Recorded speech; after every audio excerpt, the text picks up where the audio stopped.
Welcome to the Slop Farm. Enjoy the video. You start by confirming your Google account is active and your device is backed up. This prevents surprises. Once ready, open the Play Store and tap your profile icon in the top right. You need to navigate to Settings, then General, look for Notifications or Ads entries. Make sure to scroll, some options are nested. The reason is Play Store centralizes ad and recommendation controls here, so getting to the right menu is the first actionable step towards stopping store ads.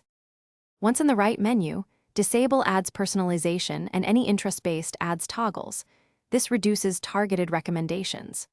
Then turn off enhanced personalization, app recommendations, and promotional notifications inside Play Store settings to cut promotional cards. Next, open Device Google Settings, go to Ads, and toggle off ad personalization. You can also reset your advertising ID to dissociate past profiling. These steps change how ads are selected and shown, which is why you must address both Play Store and Google-level ad ID. To finalize, force close the Play Store, clear cache and data, then reopen so your changes take effect. This often resolves lingering recommendations.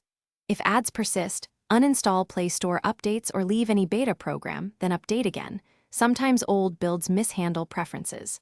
Also audit installed apps, revoke notification or overlay permissions from apps that inject promotional content.